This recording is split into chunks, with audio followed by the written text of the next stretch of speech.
el doctor Jorge Bustamante Loyola, invitado desde la ciudad de Chile, quien nos va a hablar de la escala ADBB. Con esa escala buscamos identificar ciertos riesgos del niño a partir de una guía sistematizada de intervención en la que esas intervenciones que hacemos de manera observacional van a permitir generar unos espacios de atención integral con las diferentes esferas que conforman el recién nacido. Doctor, le doy la palabra para que por favor se presente y nos comente acerca de toda su formación y experiencia en torno a la escala de bebé y por supuesto de toda su formación como doctor en psicología de bebés. Buenos días a todas y todos. Muchas gracias, doctora Navarro, por la presentación.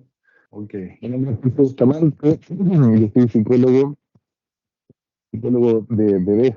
Trabajo con bebés de 0 a 2 años, con bebés con distintas dificultades. Gran parte de la población que veo son bebés prematuros. También vemos bastantes bebés con algunos trastornos de alimentación y con distintos, digamos, indicadores de riesgo. Y participo de distintas instituciones acá en Chile y en España, apoyando, ¿no?, a equipos de profesionales que se dedican a la atención de estas poblaciones de riesgo. También participo de la Junta Directiva de la Asociación Mundial de Salud Mental Infantil, la filial España, y soy cofundador de la Asociación Latinoamericana de Seguimiento Pediátrico y Neonatal, ALCEPNEO. Y hoy día les vamos a presentar la escala Alarm Distress Baby Scale, que es una escala que hemos utilizado en distintos proyectos y que se ha utilizado en distintos proyectos a nivel mundial para detección e intervención, ¿sí?, que me parece que es una parte fundamental de indicadores de alarma en la primera infancia. Esta es nuestra hoja de ruta para hoy.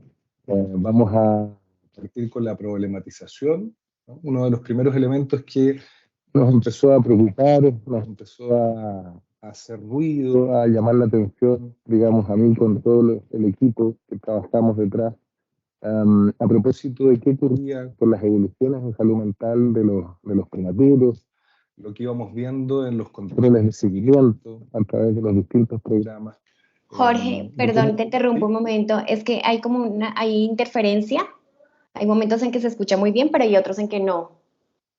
Quizás si saco el micrófono. Ahí se escucha muy bien. ¿Ahí se escucha muy bien? Sí, perfecto, sí, gracias. Sí, señor. Bueno, si hay problemas de nuevo puedo sacar el micrófono, quizás ahí lo dejo abierto. ¿No me avisan? Ok. Ok. Bueno, las evoluciones en salud mental, ¿no?, de estas poblaciones de bebés prematuros. También les voy a hablar del retraimiento relacional, que da cuenta de un repliegue del bebé, ¿sí?, de una inhibición de sus habilidades de interacción, de sus capacidades de comunicarse con el medio ambiente, y de la escala Alarm Distress Baby Scale. Les voy a hablar del proyecto ADBB Chile y también mencionar algo del proyecto Latinoamérica. Finalmente unas conclusiones y les voy a comentar sobre el dispositivo ADBB, que es un dispositivo de atención en salud, y las capacitaciones que hemos estado haciendo acá en Chile y en distintos países del mundo. Entonces, lo primero que nos preocupó, el primer problema al que nos enfrentamos a través de la evidencia y de las muchas investigaciones que existen, fueron las evoluciones en salud mental de las poblaciones de bebés prematuros. Estos son algunos ejemplos que dan cuenta de los riesgos aumentados que tienen los bebés prematuros al compararse con poblaciones de bebés nacidos a término, respecto del déficit atencional, de los trastornos apegos los trastornos de apego que se pueden empezar a observar desde entre los 6 y los 12 meses, trastornos de ansiedad y fobias, y del autismo. Quizás que una de las cosas que más nos preocupa. Ustedes en el cuadro que tienen enfrente pueden observar una revisión sistemática antigua, relativamente antigua, del 2018, en cuenta de una prevalencia muy alta en una revisión que se hizo sobre más de 3.300 bebés, y que da cuenta de una prevalencia de un 7% de bebés prematuros con autismo, ¿sí? Esto es mucho más alto que las muestras, digamos, las poblaciones normativas. Y además se observa en distintos estudios que a menor edad gestacional de los bebés más aumenta el riesgo de que desarrollen autismo. También observamos en estas poblaciones más trastornos de conducta, más riesgo de retraso del desarrollo psicomotor y del lenguaje. Y nos enfrentamos a un segundo problema que es complementario con el primero, que es el riesgo en la salud mental de los padres prematuros, o sea, de mamá y papá de bebés prematuros. Aquí nuevamente ejemplifico con un par de estudios a propósito de prevalencias de depresión en la madre, de sintomatología de trastorno de estrés postraumático en la madre y en los padres. Y nuevamente ustedes pueden observar que los porcentajes son muchísimo mayores que lo que ocurre en la población normativa. No sé cómo será el tema particularmente en Colombia. Acá en Chile, el tema del estrés postraumático pasa mucho más desapercibido, es mucho más difícil detectarlo.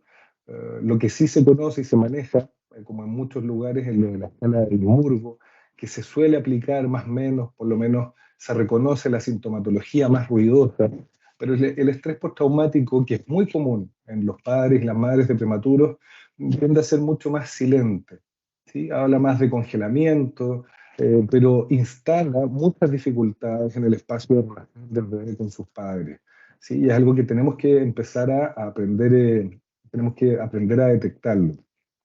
Y PASE, en 2020, nos entrega esta información muy importante, y es que los síntomas de estrés postraumático pueden durar hasta los 2 años de vida del bebé prematuro cuando no son detectados a tiempo ni intervenidos. ¿Sí? Entonces ya se nos empieza a enredar un poco el tablero, ¿no? Cuando partimos con un embarazo a veces de alto riesgo, con un parto más o menos sorpresivo, con hospitalizaciones más o menos largas, con mayor o menor cantidad de complicaciones médicas, incertidumbre, ansiedad de los padres, todo el desgaste que puede implicar estos primeros días, semanas, meses, ¿sí? De hospitalización. Y esto además lo sumamos después del alta a sintomatología, digamos, psiquiátrica que se va instalando en la manera de funcionar de los padres y ciertas dificultades que se pueden ir instalando en los prematuros. Entonces, ¿qué sabemos? Sabemos que con la exposición temprana a unidades de cuidados intensivos se alteran los procesos de crianza y de vinculación temprana. Aunque en distintos lugares se van haciendo esfuerzos centrados, digamos, en cuidados tempranos, donde se potencia todo lo que tiene que ver con la lactancia materna, con el apego con el canguro, con los cuidados centrados en el desarrollo. No obstante, estos riesgos siguen existiendo, ¿sí? Y la prematurez puede poner en peligro la capacidad del bebé y de sus padres para poder sincronizarse afectiva y conductualmente. Y esta capacidad, o sea, sincronizarse, poder detectar y reparar dificultades en la interacción es fundamental para el óptimo desarrollo del bebé durante sus primeros 18 meses de vida. Y perturbaciones sostenidas que se van cronificando en este espacio de relación, ¿sí? Temprano, puede poner severamente en riesgo el desarrollo socioemocional y cognitivo del bebé a mediano y a largo plazo. Entonces, una de las primeras preguntas que nos empezamos a plantear fue, ¿qué podemos detectar entre el momento del alta, de los bebés se van de las unidades de neonatología, y el periodo en que suelen realizarse los primeros diagnósticos? Acá en Chile los primeros diagnósticos de TEA, de TGD, suelen realizarse pasados los 18, 24 meses, depende mucho del institución o del equipo que esté trabajando. ¿Qué se puede hacer antes de estos primeros diagnósticos de trastorno del lenguaje, de trastornos del ánimo, de trastornos conductuales? Y nos hicimos esta pregunta porque nos daba la sensación de que en muchos casos llegábamos un poco tarde, ¿sí? Cuando había ya un cuadro, una dificultad muy instalada, y que eso también hacía más dificultosa las intervenciones. Sabemos que desde los primeros días de vida de un bebé, este puede sentirse excedido en sus capacidades cuando se enfrenta a un ambiente sobreestimulante, ya sea en términos sensoriales, como puede ser en una unidad de cuidados, por ejemplo, tempranos, o emocionales, ¿sí? Cuando interactúa con adultos, con mamá o con papá, están sintiéndose muy sobrepasados por niveles de estrés o de ansiedad. Y esto puede generar un estrés emocional crónico o agudo en el bebé. Y frente a este estrés emocional pueden activarse conductas defensivas observables muy tempranas, las cuales buscan autorregular el estado emocional, sensorial del bebé, pero empezamos a caer en el riesgo de que al ir cronificándose, estas puedan afectar el desarrollo psíquico, somático y cerebral del bebé, digamos, al mediano y al largo plazo. Les voy a mostrar un video, ¿sí?, de dos gemelas. La primera gemela, dos gemelas de 38 semanas, me parece que tienen de edad corregida. La primera estuvo hospitalizada durante 5 días, la segunda tuvo más de 20 días de hospitalización, y simplemente para empezar a mostrarles las distintas maneras, conductualmente hablando, de lo que uno puede observar, las distintas maneras de comunicar el estrés frente a una situación muy similar, que en este caso es un control ambulatorio, ¿sí? Entonces, aquí voy con el primer video.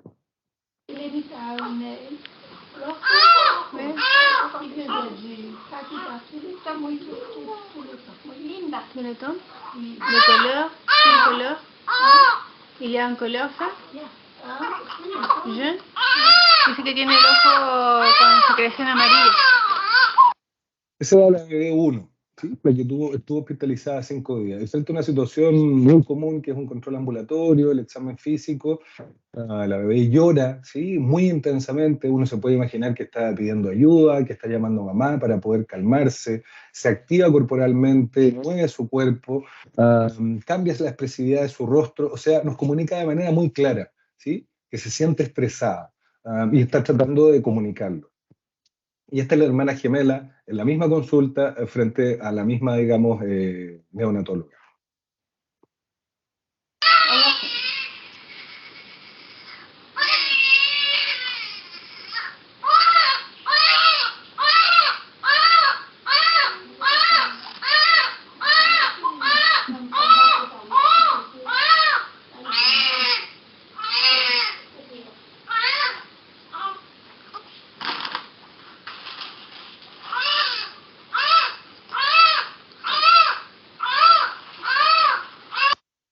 Entonces, son de nuevo diferentes, pueden ser sutiles, ¿sí?, pero básicamente para ejemplificarles, ¿no? Esta segunda bebé tiene una cosa más lenta, ¿sí? Ella está muy atenta todo el tiempo a lo que le están haciendo, tiene una mirada periférica, frunce el ceño mientras le están examinando, de a poco se empieza a activar corporalmente, llega a tocar o a tomar la mano de la doctora, ¿no?, que la está examinando.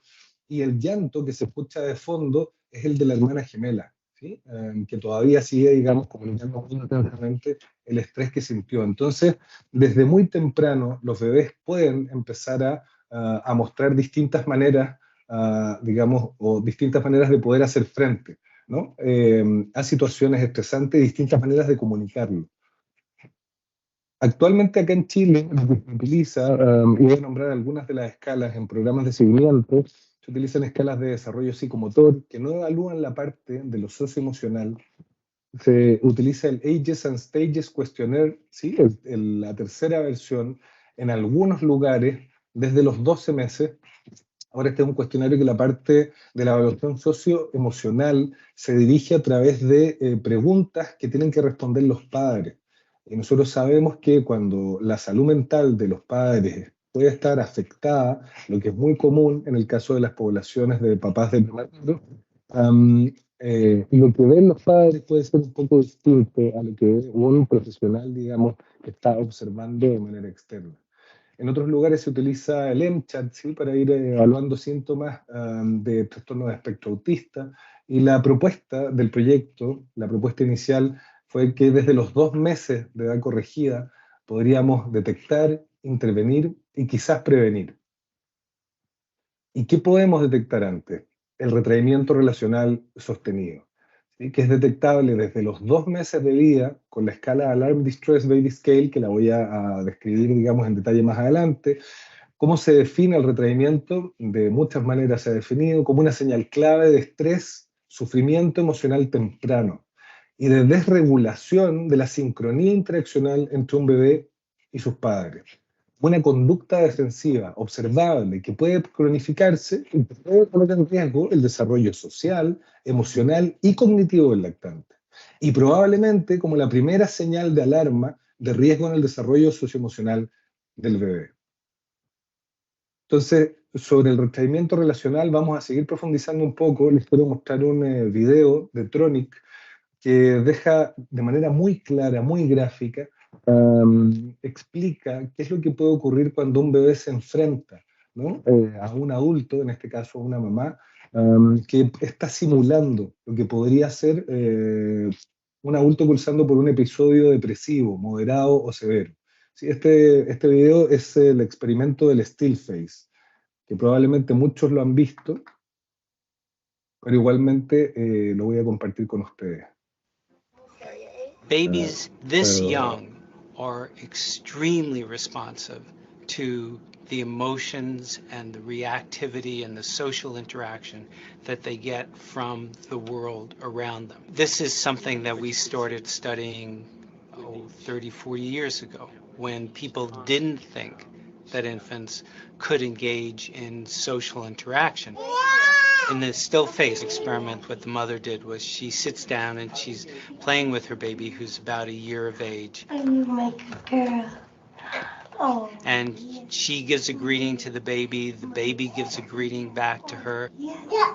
This baby starts pointing at different places in the world, and the mother's trying to engage her and play with her. They're working to coordinate their emotions and their intentions, what they want to do in the world. And that's really what the baby is used to. And then we ask the mother to not respond to the baby. The baby very quickly picks up on this. And then she uses all of her abilities to try and get the mother back. She smiles at the mother. She points because she's used to the mother looking where she points. Yeah.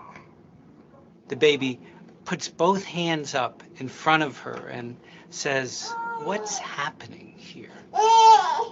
She makes that screechy sound at the mother, like, come on, why aren't we doing this?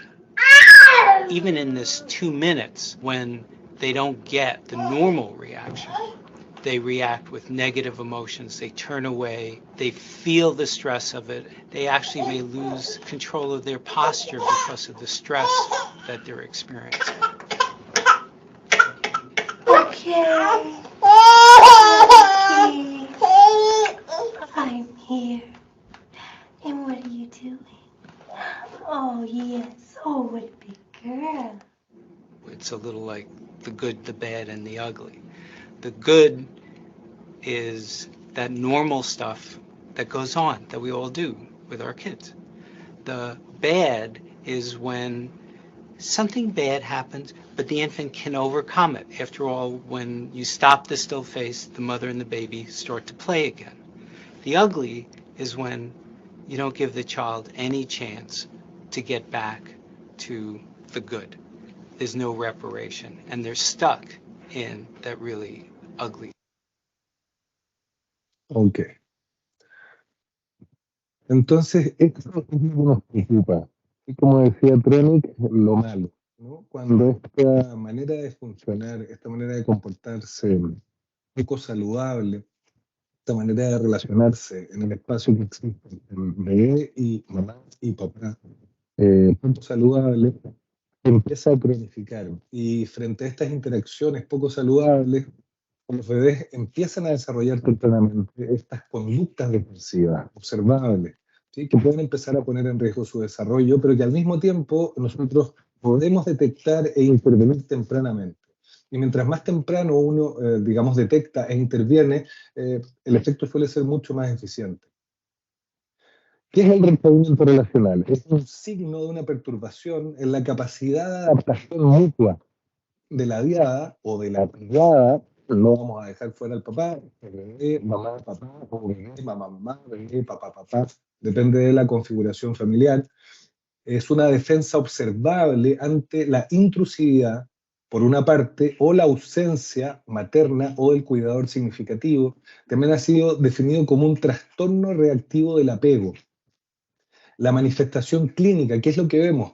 Es un bebé que no está disponible para la interacción o que está por debajo en el despliegue de sus capacidades acorde a su edad, que tiene posibles causas orgánicas, como la enfermedad, desnutrición, dolor, déficit sensorial, relacionales, como las que hemos descrito hasta ahora, o combinadas, que es una gran parte de los casos.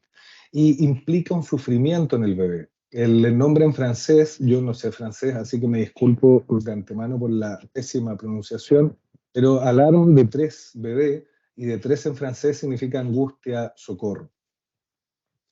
Es de difícil detección. Las primeras manifestaciones que se pueden empezar a observar de manera clara desde los 2 meses suelen pasar desapercibidas por la ausencia de conductas positivas o más ruidosas, ¿no? Porque se va instalando en la manera de relacionarse del bebé algo más silente, algo más replegado, algo más inhibido. Y una de las investigaciones, una de las muchísimas que se ha hecho, dio cuenta de que 1 de cada 6 bebés era detectado en controles pediátricos por pediatras sin entrenamiento. O sea que 1 de cada 6 bebés con retraimiento era detectado en profesionales que no estaban entrenados. Y generalmente eran bebés con un retraimiento severo. Cada vez que no pasan desapercibidos. El bebé va perdiendo vitalidad y se va dando un vacío en la relación. Se inhibe, se repliega. Y es siempre una situación de urgencia. Este es un aspecto clave del retraimiento, es un aspecto clave en la clínica de las grandes categorías psicopatológicas de la temprana infancia. El retraimiento en el bebé es una señal de riesgo, es una señal de alarma, con causas a investigar, ¿sí? Y que nos permite intervenir. No es el diagnóstico de una patología. ¿Y por qué hablamos del retraimiento? Porque es probablemente la primera señal de alarma, de sufrimiento, estrés emocional desplegada por el lactante desde los 2 meses, en el caso de los prematuros, los 2 meses de edad corregida. Ahora, sobre el paradigma del retraimiento relacional, se ha tenido mucho cuidado y se tuvo mucho cuidado en la construcción del instrumento, del screening, en no codificar y no evaluar elementos temperamentales. ¿Sí? O sea, no se castiga lo temperamental, ya sea que tengamos un bebé con un temperamento más extrovertido versus un bebé más introvertido, lo introvertido no se califica dentro de la escala, sino que calificamos solo retraimiento relacional como una conducta defensiva a algo que ha estado ocurriendo, ¿sí? También se ha asociado con trastornos de regulación, con estrés postraumático, con autismo, con psicopatología parental o conductas atípicas, ¿sí? De los padres. Y en el caso de los prematuros, esto es muy común, ¿sí? Tenemos muchos padres que no tienen antecedentes psiquiátricos, que tienen un funcionamiento absolutamente normal antes del parto prematuro y las hospitalizaciones, y que producto del desgaste, del estrés, a pesar muchas veces de todo, digamos, nuestro esfuerzo, desarrollan conductas poco saludables, tratando de adaptarse bueno, al estrés que implica, ¿no? Una hospitalización. Y la incertidumbre y la evolución en salud de sus bebés. Y que pueden desarrollar conductas poco saludables, psicopatológicas, conductas o una manera de relacionarse con el bebé poco saludable. Muchas veces sutil, ¿sí? Que puede pasar desapercibido frente a nuestros ojos. También se ha relacionado a través de las investigaciones con prematuridad, con bebés pequeños para edad gestacional, con retardo mental, con trastornos de alimentación, con cuidado negligente o abuso de los padres, con trastornos de apego y con bebés que son sometidos a dolor, digamos, sostenido e intenso. Se estudian poblaciones, por ejemplo, de niños pequeños que sufren de cáncer. ¿Cómo detectamos el retraimiento relacional? Con la escala Alarm Distress Baby Scale, que, como decía la doctora Navarro, es una guía de observación sistematizada para detectar retraimiento desde los 2 meses. Se utiliza en más de 20 países. Está compuesta por 8 ítems que se puntúan de 0 a 4. Y cada puntaje está bien definido. Se evalúan controles ambulatorios de seguimiento, en el caso de investigaciones, también acompañados por una grabación de mínimo 8 minutos. Y los ítems son, algunos ejemplos acá: falta de expresión facial, falta de contacto visual, falta de vocalización. Y les puse unas fotos ahí a mano derecha, son fotos de Google, ¿sí? Que usted, digamos, con el ordenador, que dan cuenta un poco de esta cosa más inhibida, de esta expresividad un poco más plana, ¿sí? Los puntajes entregan categorías claras. De 0 a 4 puntos hablamos de conducta normal, el punto de corte de la escala es 5. 5 o más puntos ya estamos hablando de retraimiento, y 10 o más puntos, retraimiento severo. Esta es una hoja de score, ¿no? Como las que hemos utilizado en los distintos estudios que hemos hecho acá en Chile. Y la verdad es que la codificación, una vez que uno la aprende a través de los entrenamientos, es bastante sencillo.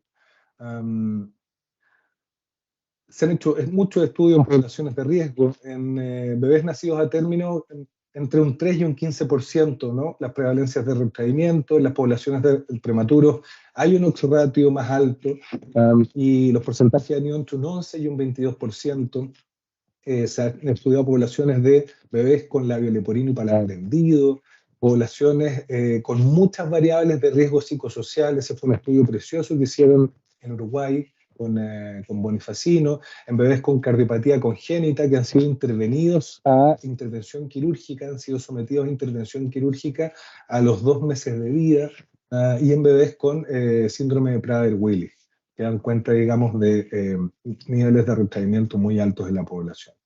Ahora, sobre el proyecto ADB de Chile, comentarles que tomamos una muestra en un ensayo clínico randomizado, una muestra de 110 bebés prematuros moderados moderados y tardíos para partir, y se evaluaron a los 0 meses durante la hospitalización. Se tomaron los registros diarios del dolor neonatal y la cantidad de procedimientos dolorosos e invasivos, y se registró el tiempo diario de visitas de los padres, de contacto piel con piel y de lactancia materna, el tiempo. Y a los 2, 6 y 12 meses de edad corregida, se evaluó a todos los bebés con la Alarm Distress Baby Scale y a los padres con escalas de depresión y de estrés postraumático.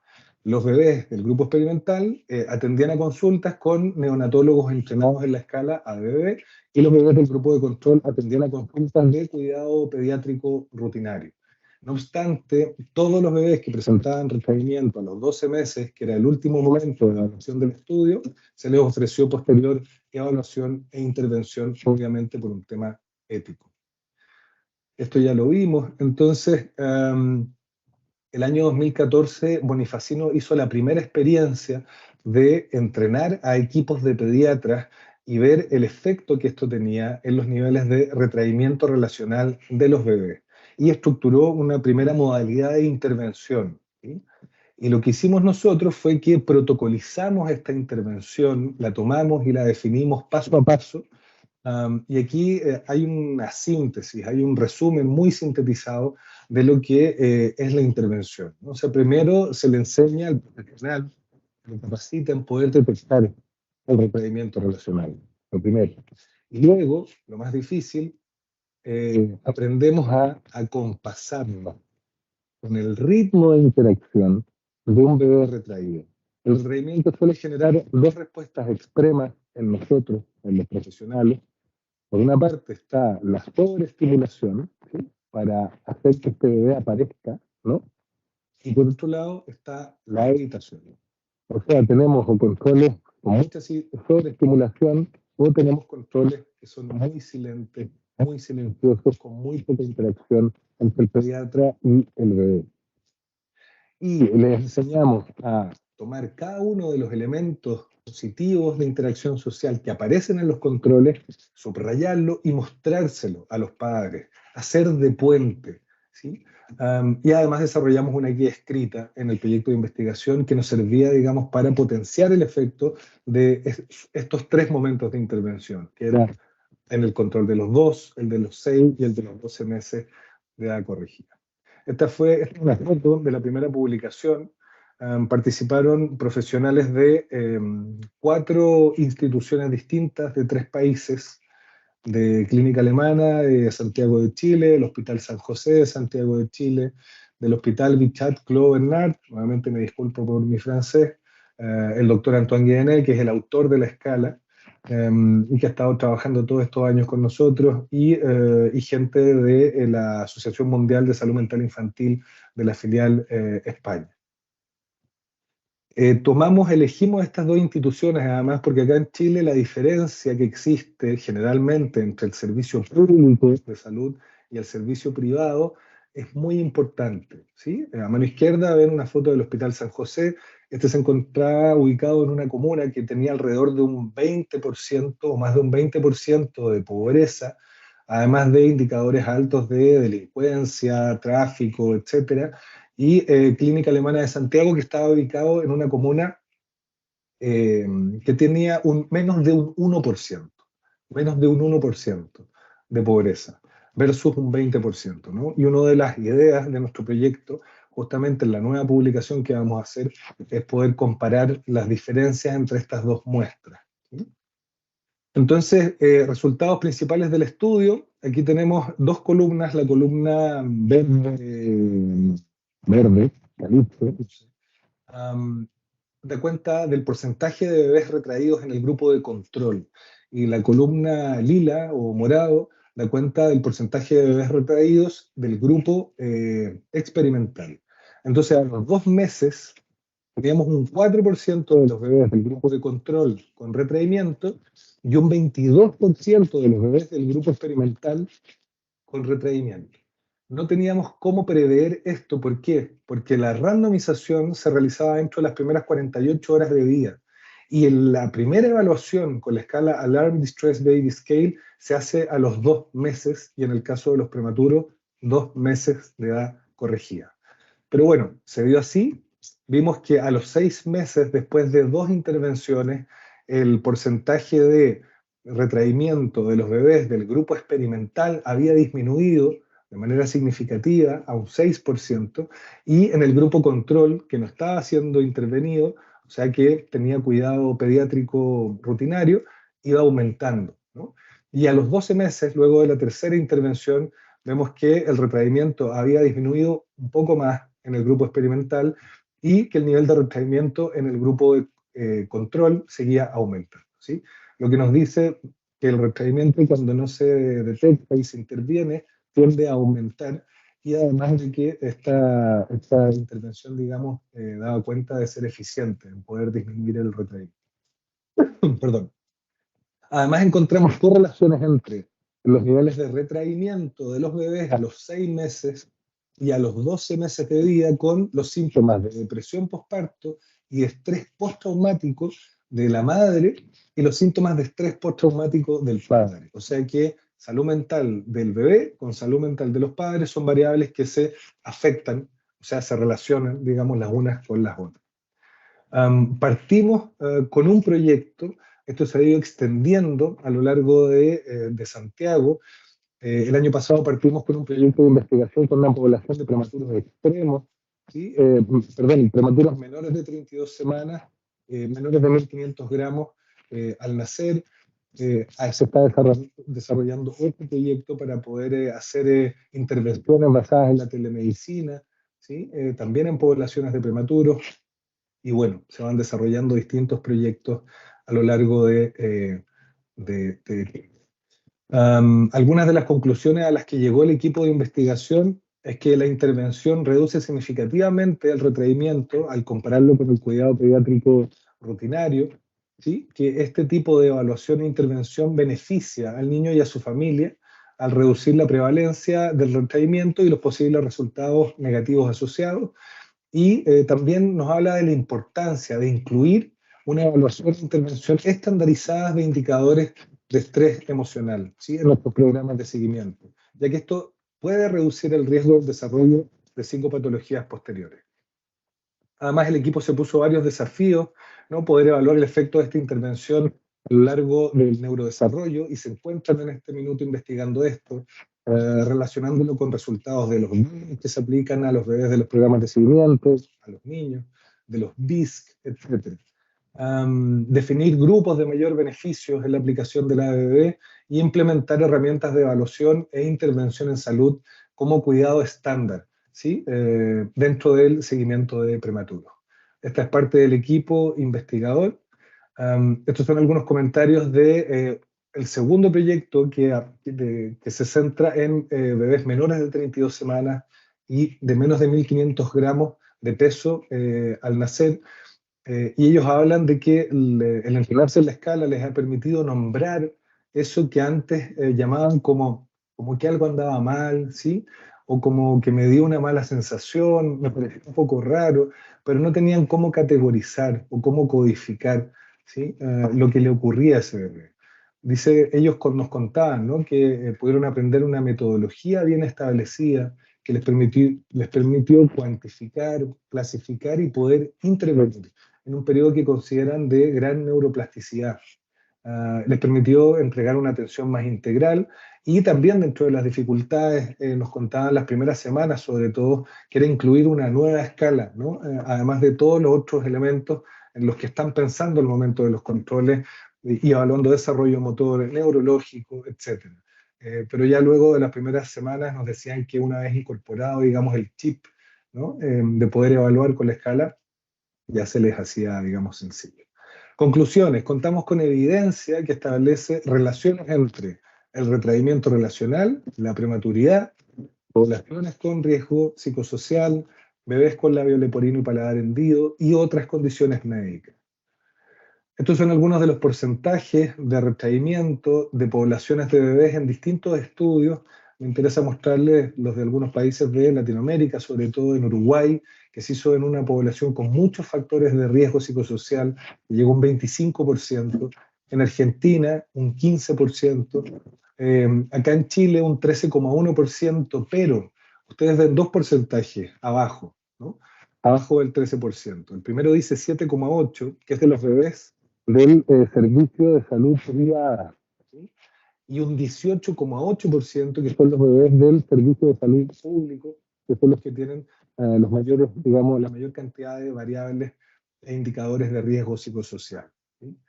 Entonces, esta es una de las poblaciones que más nos preocupa.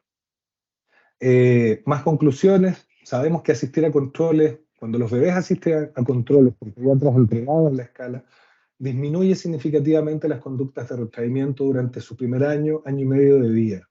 Que la ADB permite detectar e intervenir el retraimiento de manera costo efectiva y sin aumentar el tiempo de los controles médicos, que el retraimiento, al no ser detectado, tiende a aumentar durante el primer año de vida y que no hay evidencia de posibles riesgos en la aplicación de esta intervención. Que el retraimiento es de difícil detección, sobre todo los primeros meses, que tenemos una falta de programas con profesionales formados en desarrollo socioemocional temprano para hacer intervenciones interdisciplinarias y que la implementación de un dispositivo de detección e intervención desde los 2 meses de edad corregida nos podría permitir mejorías clínicamente relevantes, ¿sí? Aumentando la detección, disminuyendo el riesgo del desarrollo de psicopatología en nuestras poblaciones de prematuros. Sobre el dispositivo ADB y las capacitaciones, voy a ser breve para que quede tiempo para preguntas. Este es el modelo, el dispositivo en el que hemos ido trabajando, ¿no? Al detectar con la escala ADB, se nos abre un poco hacia atrás, ¿no? Como revisando la anamnesis, una paleta de variables, ¿sí? A los que puede estar relacionado el retraimiento. Salud mental de los padres, antecedentes de riesgo del embarazo, hospitalizaciones, cosas que ocurren en el periodo posalta, y enseñamos a los profesionales a intervenir, sugerimos volver a citar a ese bebé en 10, 15 días, y en caso de que el bebé sea resistente a la intervención, derivamos a equipo especializado en salud mental perinatal, ¿sí? En los casos de retraimiento severo, en los casos de bebés resistentes a la intervención que hizo el pediatra, y en caso de que haya otra patología, digamos, complementaria, ¿no? Como un trastorno de alimentación, dificultades vinculares o de apego, o un trastorno de sueño. Acá en Chile ya hemos entrenado profesionales más de, bueno, esto no está tan actualizado, más de 12 instituciones distintas, ¿sí? Han sido experiencias muy lindas y con distintos proyectos de investigación, ¿no? Que se van replicando y se van volviendo cada vez más digamos, efectivos. Este es un entrenamiento que hicimos en Viña del Mar, en mayo, hace un pocos meses, y que fue muy lindo porque participaron profesionales de 8 países distintos de Latinoamérica, dentro de los cuales estaba la doctora Ángela Lombo, de Colombia, la psicóloga Marta Cristo, de Colombia también, y bueno, y profesionales de México, de Guatemala, de Uruguay, de Argentina, de muchísimos lugares, de Bolivia, etc. Estos fueron los entrenamientos que hice el año pasado.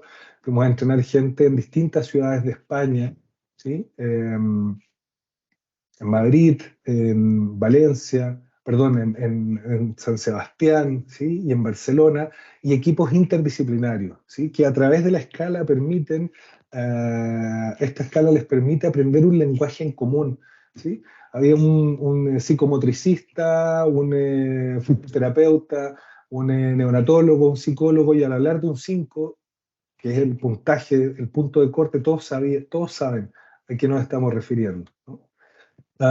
Y bueno, y este es el próximo entrenamiento, ¿no? Que vamos a hacer en Medellín el 24 y 25 de noviembre, dentro de algunos meses más. Eh, y bueno, estamos muy contentos, muy emocionados de poder hacer este primer entrenamiento en Colombia.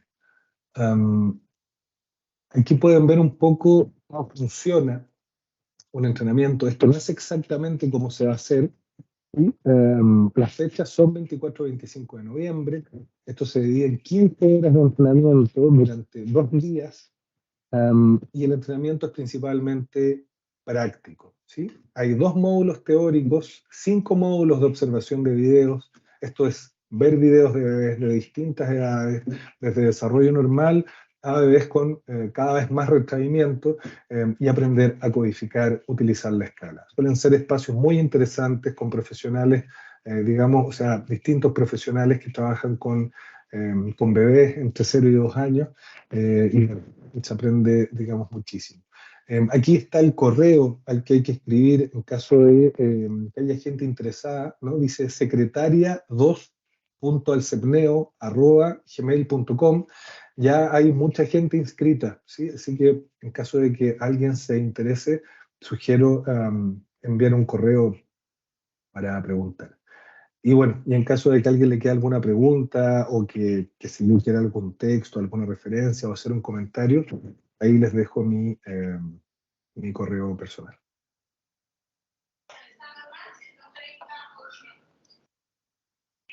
Jorge, muchas gracias por Ok.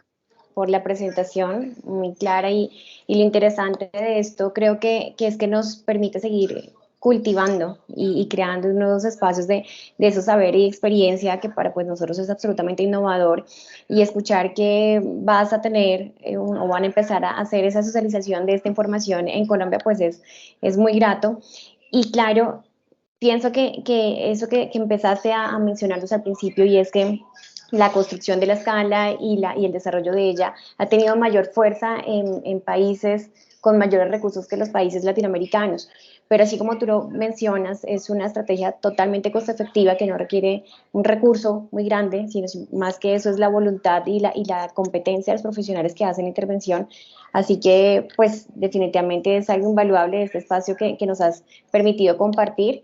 Y ya, dejo abierto a preguntas del público si hay, y si no, pues tengo algunas preguntas también para hacer. Por eso que comentaste recién, Sandra, sí, No puedo te complementar. escucho bien, no te escucho bien. Perdón, ¿ahí sí? Háblanos ahí. ¿Ahí sí? Ahí sí, perfecto. No, por eso que comentaba, ¿no? El tema que ha sido el desarrollo o la velocidad con que se ha desarrollado en Latinoamérica versus otros países. Esta escala se crea en Francia, ¿sí? Empieza a aprender, expandir, como digo, rápido en Francia, en España, etcétera. Pero en Latinoamérica ha ido tomando mucha potencia, ¿sí? De manera muy rápida. Si pensamos que empezamos algunos entrenamientos del año 2017, acá en América Latina, ¿sí?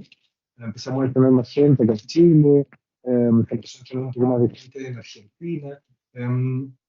igual un movimiento así interesante. Y una de las cosas que nos decía Antoine Guéhenno, de cuando vino en mayo a Chile, que participó, digamos, del congreso que tuvimos, es que a él le parece que el espacio de la pediatría en Latinoamérica es un espacio ideal de trabajo por las características de la población y de los profesionales, digamos, y de los pediatras que hacen los seguimientos. Generalmente son poblaciones que, dependiendo del lugar, tienen más o menos variables, ¿no?, de riesgo, pero que el nivel de compromiso de formación que él ha visto, que él ve en distintos profesionales que hacen estos seguimientos, junto con el entrenamiento de la escala, permiten hacer intervenciones muy efectivas. O sea, que él ha visto que los mayores niveles de efectividad en términos de disminución de retraimiento a través de estas intervenciones, justamente los ha visto en algunos de los estudios o de los proyectos que se ha hecho en algunos de nuestros países, ¿sí? Para complementar simplemente eso que... Hay una pregunta, dice, se hacía la aclaración al inicio que no se evalúan aspectos temperamentales. Imagino que esto se aborda a profundidad en la capacitación, pero ¿cómo se pueden diferenciar en momentos tan tempranos el temperamento del retraimiento? Y es difícil, no es fácil. De hecho, el año 2012, Costa y Figueiredo, que es una publicación muy interesante de un equipo portugués que profundiza un poco más en esta temática, en caso de que les interese poder revisarlo. Ellos describen este bebé, el slow to burn, ¿sí? Que básicamente es el bebé más introvertido, el bebé que se demora un poco más en reaccionar, que es un poquito más inhibido en términos de expresividad emocional, pero que eso no implica que tenga retraimiento. O sea, al entrenarse uno con la escala, aprende a detectar el retraimiento de un bebé extrovertido, ¿sí?, en el cual se puede hacer más evidente el cambio, ¿no? Entre el antes y el después, ¿sí? Un bebé que estaba muy expresivo, digamos, y que no tenía alguna inhibición en lo que son sus habilidades de interacción, versus un bebé que por temperamento, ¿sí?, basalmente, tiene una manera más sutil de comunicar lo que está sintiendo. Y la manera de diferenciarlo es a través de la observación, o sea, por lo menos la manera que hemos desarrollado nosotros es a través de la observación y la codificación de muchos videos, ¿sí?, que dan cuenta de estos distintos ejemplos, o sea, de bebés con distintos niveles de retraimiento, de distintas edades y con distintos temperamentos, ¿sí?, donde aprendemos en conjunto a codificar y no castigar, no incluir lo temperamental dentro de la codificación, ¿sí? Aprendemos a través de la observación de muchos videos que todos han sido revisados por el doctor Guéhenno y por los distintos equipos de expertos del board de codificadores de la escala, y que, bueno, los vamos observando con las personas que asisten a las capacitaciones, ¿sí? Pero es a través de lo observacional, ¿sí? De mirarlo grupalmente y en detalle y hacer un microanálisis para poder diferenciar, ¿no?, temperamento versus retraimiento relacional. Pero una vez que uno ya lo aprende a mirar, empieza a quedar muy claro, ¿sí? Ok, entendido. Y otra cosa que me llama la atención en lo que mencionaste, las estadísticas, y es en relación con esa, como es una intervención netamente observacional, y eso va de la mano con los avances que ha tenido a lo largo de los años la neonatología, y es que cada día queremos hacer no menos intervenciones, no intervenciones en el aspecto de hacer por el niño, sino de ser menos invasivos. Y definitivamente Sí. con esta escala podemos identificar eso, que a partir simplemente de la observación y de nuestros 5 sentidos podemos apreciar cómo puede ser el comportamiento de un recién nacido y que podemos nosotros modificar en las intervenciones que cotidianamente hacemos como equipo de trabajo. Y también otra cosa valiosa de la escala es que entiendo que tú en las capacitaciones que has estado participan diferentes áreas, no solamente médicos, y eso también es valioso porque al final en las unidades de recién nacido somos un equipo de intervención en el que vamos creando redes de atención para favorecer este recién nacido. Y esta red de atención y esta aplicación de la escala definitivamente es valiosa no solamente a nivel hospitalario, sino posteriormente a nivel ambulatorio. Y como tú lo mencionas, que el enfoque general de la presentación fue hacia los recién nacidos prematuros, pues esto también va de la mano con el programa Madre Canguro y tal vez por eso ellos participaron en esta capacitación que tuvieron en pues los referentes de Colombia en Chile y aquí pues seguramente podemos hacer muchas cosas de la mano y que empiece a incrementarse esas estadísticas y que no sea 1 de cada 6 profesionales los que identifican las alteraciones, sino que sea el 100% a partir de esos pequeños cambios que hagamos, esos ajustes y ese reconocimiento definitivamente de la integralidad que debemos dar en la atención y no solamente quedarnos con la parte técnica de los avances del soporte ventilatorio, del soporte cardiovascular, sino que vayamos más allá entendiendo que al final cuando uno contempla el ser humano, uno no habla solamente de un cuerpo, de aspectos físicos o funcionales, sino también de aspectos conductuales y emocionales que a largo plazo pues van a impactar no solamente, como tú lo mencionaste, en el recién nacido y en la familia, sino todo en la construcción de una sociedad. Sí, ahí una pequeña comentario, ¿no? Que era, en el estudio que mencionábamos, ¿no? Que era el de Bonifacino, lo que Sí. se observa es que profesionales no entrenados detectan a 1 de cada 6 bebés con retraimiento, ¿sí? Que generalmente son los bebés que están más graves, los que no pasan desapercibidos, ¿no? Sí. Y qué importante lo que mencionaba sobre lo no invasivo, ¿no? Porque justamente lo que hemos ido desarrollando, ¿sí? Porque esto también es algo que se va actualizando constantemente desde las distintas experiencias que van teniendo los equipos de investigación que están usando la escala en seguimientos a lo largo del mundo. O sea, esta es una escala que se está usando en los 5 Sí. continentes, en distintos equipos de distintos países. Y es el no ocupar el mayor tiempo y el hecho de que esto es una intervención verbal, ¿sí? O sea, es lo que se muestra, lo que se señala y la manera de relacionarse con el bebé. Y inclusive yo diría que lo que más se aprende, que es el movimiento más difícil de hacer, de enseñar a los profesionales que se entrenan en la escala, es justamente a aprender a sostener, a esperar al bebé que está replegado, que está retraído, ¿sí? Porque el bebé que no está accesible a las interacciones genera ansiedad en todas las personas, ¿no? Digamos, de saludables, genera ansiedad. Y uno tiende, como yo comentaba, a sobreestimular, ¿sí? En el caso de un retraimiento, el bebé se puede poner inclusive más evitativo o más cerrado, o a evitar, ¿sí? Y en ese caso, los dos nos quedamos calladitos, profesional y bebé, y no hay mayor interacción, ¿sí? Durante ese control. Entonces, esperando y estando muy atento, es una espera atenta, ¿no?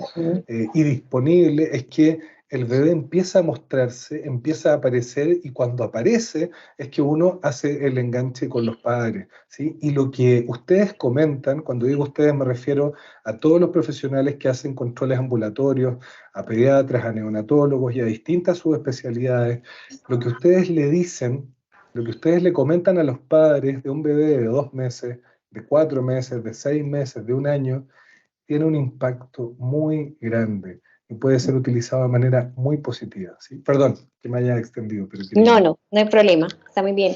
Y hay otra pregunta y consideración, creo que también vale la pena, y es porque lo que expones está, pues se enfocó en el prematuro, pero también hablaste de otras patologías, y hablaste del paciente con cardiopatía, del paciente con Prader-Willi, y creo que esto daría respuesta a esta pregunta que dice: mi pregunta apunta a la necesidad de abrir esta capacitación para evaluar niños que han padecido otras circunstancias complejas de salud, sin necesidad de ser prematuros. En ellos también se observan dificultades relacionales. Esto es, bueno, como una pregunta o una apreciación de la persona que la expone. Sí. Y pues aquí creo que tú me tienes mayor experiencia, y obviamente el enfoque fue hacia el prematuro y hacia el recién nacido, pero pues definitivamente creo que es aplicable a un mayor número de población. Sí, a ver, yo centro, digamos, la conversación de hoy día en el tema de la prematurez, ¿sí? La escala no es una escala para evaluar solo bebés prematuros, es una escala para evaluar indicadores de riesgo del desarrollo socioemocional, indicadores de alarma, de estrés, de sufrimiento emocional en bebés, ¿sí? Desde los 2 meses de vida y en bebés de distintas poblaciones, ¿sí? Por eso yo les comentaba en alguna parte, mostraba, ¿no? Distintos estudios que se han hecho en bebés con con labio leporino, en bebés con síndrome de Prader-Willi, pero me parece muy importante lo que comenta la doctora o el doctor, ¿sí? No sé quién hizo el comentario o la reflexión, de que esto hay que ir abriéndolo cada vez a más poblaciones de riesgo. Me parece que son las que más se benefician de esta capacidad de detección, de esta sensibilidad, de este lente, ¿no? Que se aprende a través de la capacitación de la escala, pero sobre todo al tema de la intervención, ¿sí? Cuando uno interviene tempranamente, nosotros hemos observado que muchas veces inclusive lo que se realiza en un control ambulatorio o a veces en dos controles ambulatorios es suficiente para desenredar el retraimiento relacional que estaba empezando, digamos, a estructurarse y que podía ir cronificándose y generando muchas dificultades en el desarrollo de ese bebé. En otros casos no. ¿Sí? También hay bebés que son resistentes a las intervenciones y por eso vamos armando todo el dispositivo, ¿no? De intervención utilizando los recursos que existen en nuestra red. ¿Sí? Eso. Claro, y ahí cuando mencionas y bueno, también a partir de la reflexión que hacen en el chat, de involucrar diferentes grupos poblacionales desde el periodo neonatal, también aquí abre un paréntesis grande y es que considero que también es aplicable para, a partir de esa observación y esa identificación del posible retraimiento de cada paciente, podamos tal vez tener como consideraciones de diagnóstico diferencial en el caso de pacientes con hipotonía y que podrían pasar desapercibidos, pues porque a veces olvidamos que el recién nacido también tiene que tener ciertos patrones de movimiento y neurodesarrollo, pero a veces, sobre todo yo creo que en la parte de hospitalización y el prematuro lo dejamos de lado y puede que estén cursando con algo más que una prematurez, algo más que un estado de dificultad respiratoria y que a partir de esa observación se pueden identificar esos procesos como tan tímidos en sus manifestaciones en relación con una hipotonía y que esto puede ser relacionado pensando en lo que tú nos mostraste en la tabla del Prader-Willi, por ejemplo, que son niños que desde el periodo neonatal tienen manifestaciones que pero a partir de nuestro desconocimiento en el área no identificamos oportunamente y definitivamente en salud el éxito de las intervenciones siempre va a estar enfocado en todo eso de promoción de la salud y prevención de la enfermedad a partir de estos espacios de capacitación en el que compartimos nuevamente, como les decía al principio, experiencias y que sigamos creando esos eslabones de fortalecimiento en que cada uno aporta lo mejor para mejorar las condiciones de la población neonatal y pues que definitivamente como ese es el inicio de la vida, pues a partir de ese inicio de la vida mejorar todas las condiciones a largo plazo en las diferentes esferas. Sí, doctora, y como digamos en los ejemplos que da usted hay muchos, nosotros nos ha tocado, por ejemplo, ver mucho en la hipoacusia, ¿no? Sí. Porque hay bebés con hipoacusia más o menos retraídos, grupos familiares más o menos afectados, y hay muchos elementos del desarrollo socioemocional o del retraimiento que va apareciendo que no tienen que ver con la hipoacusia, ¿sí? Entonces, sí, nos ayuda a poder observar justamente qué tiene que ver con, por ejemplo, lo temperamental y qué no tiene que ver con lo temperamental, ¿sí? O qué está asociado y hasta qué nivel con otro tipo de dificultad que esté cursando el bebé. Y lo que hablaba usted de Prader-Willi, ese es un estudio precioso, ¿sí? Que publicaron en Pediatrics y que dio cuenta de la administración de oxitocina intranasal, ¿sí? En un periodo de 7 días, no me voy a extender, lo pueden revisar, digamos, donde se evaluó, digamos, antes de la intervención los niveles de retraimiento con la escala y después de 7 días se veía que había una disminución muy significativa de retraimiento en los bebés luego de la aplicación, la administración de la oxitocina intranasal. Entonces, es también un screening que nos permite, nos facilita lo interdisciplinario, ¿sí? Nos ayuda con el lenguaje común que nos viene muy bien, ¿no? A estos equipos interdisciplinarios que trabajamos en seguimientos de poblaciones de riesgo. Ok. Ahora quiero invitar a la doctora Ángela Lombo si quiere hacernos algún comentario acerca de esta propuesta que nos hace Jorge, o más bien esa publicidad acerca del curso. No sé si la doctora aún nos...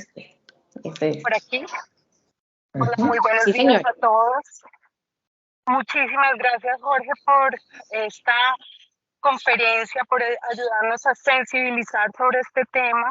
Definitivamente, la escala nos permite cuantificar aquello que antes, como tú lo mencionabas, es ese niño que algo tiene, que no nos gusta. Desde que llegamos pues del entrenamiento hemos tenido la posibilidad de empezar a tener una mirada diferente de estos niños. Permite una sensibilidad para el equipo en general y es una escala muy aplicable en el modelo de seguimiento en Colombia, perdón, en los programas Canguro. Realmente se aplica muy fácil. Una vez uno logra como incorporarla a la consulta, es una herramienta muy importante. Vamos a tener la posibilidad de tenerla aquí en Colombia, pues como un entrenamiento para los que estén interesados. En noviembre, a finales de noviembre, yo pienso que vamos como en el mismo norte de estar previniendo muchísimas patologías socioemocionales que antes no las visibilizábamos tan tempranamente. Y es muy interesante también mirar cómo nuestros pacientes que son manejados con método Canguro se comportan entre el retraimiento relacional. Y me gustaría que hicieras algún comentario sobre esto. ¿Hay alguna diferencia? ¿Se ha hecho algún estudio? Porque definitivamente el método Canguro pues ayuda a evitar el retraimiento relacional, pero no lo evita del todo. Entonces me gustaría si puedes hacer algún comentario al respecto. Muchas gracias. Sí, justamente, bueno, muchas gracias, Ángela. Justamente están analizando, haciendo la segunda tanda de análisis de datos dentro de uno de los estudios que se hicieron acá. Se incluyó, ¿no?, esta variable, bebés ingresados en programa Canguro y bebés no ingresados en programa Canguro. Todavía no publicamos ni hemos terminado los análisis de datos, pero se empiezan a observar, digamos, algunos elementos interesantes. No puedo adelantar más, ¿sí?, porque el equipo de investigación ahí se enojaría muchísimo, pero uno puede observar desde la clínica, si uno observa en los controles del seguimiento, que muchísimos de los bebés que justamente están incluidos dentro del programa Canguro tienen un sello, ¿no? Tienen una marca, tienen algo distinto. Y hay algo entre el espacio relacional, entre la sincronía, ¿sí?, de estos bebés y sus madres o sus padres cuando asisten a las consultas, que claro, por una parte se observa en menores niveles de retraimiento y en una cosa mucho más acompasada, mucho más sincrónica en el espacio de relación entre ellos. Ahora, como tú también comentabas, vamos haciendo todos nuestros esfuerzos en distintas áreas, ¿no?, de los cuidados centrados en el neurodesarrollo, y bueno, no es suficiente, ¿sí? Vamos inventando nuevas cosas y generando nuevos trabajos colaborativos para poder proteger lo más posible a estas poblaciones de bebés. Ok, Jorge, muchas gracias.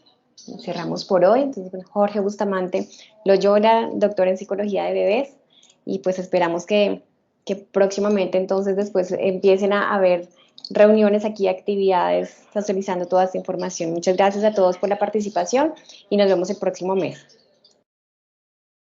Gracias, doctora Navarro. Gracias a todos. Feliz día, hasta luego. Hasta luego.